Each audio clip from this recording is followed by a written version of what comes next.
সকালবেলা নিশ্চিন্ত মনে যে জলখাবারটা খাবো সেটারও সময় নেই। তো দেখো এদিকে কিন্তু কাজ করতে করতেই জলখাবারও খেয়ে নিচ্ছি। তো আজকের জলখাবারে বানিয়েছিলাম চাউমিন পাস্তা একসঙ্গে। অল্প চাউমিন ছিল ঘরে আর ছেলেকে বললাম দোকান থেকে একটু পাস্তা এনে দিতে, তো একসাথে মিক্সড করেই বানিয়ে ফেললাম। এদিকে জল গরম বসিয়ে দিয়েছি স্নান করব বলে। এখন এত ঠান্ডা পড়েছে যে স্নান করাই যায় না জল গরম ছাড়া।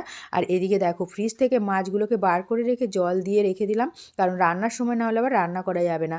তো তারপরে স্নানটা সেরে নিয়েছি, স্নান সেরে এসে একটু ময়শ্চারাইজার মেখে সিঁদুর পরে রেডি হয়ে নিয়েছি। তো তারপরে পুজোটা করে নেব।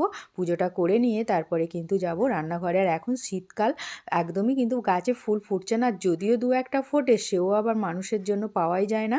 এও এসে ভোরবেলা তুলে নিয়ে চলে যায়, কি আর বলবো।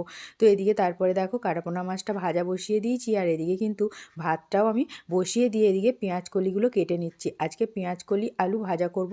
তো এদিকে ভাতটা হয়ে গেছে, ভাতটা অনেকক্ষণ পর কিন্তু উপর করতে পারলাম, কারণ শুধু হাঁড়িটা উঠে যাচ্ছিলো আজকে কেন জানি না।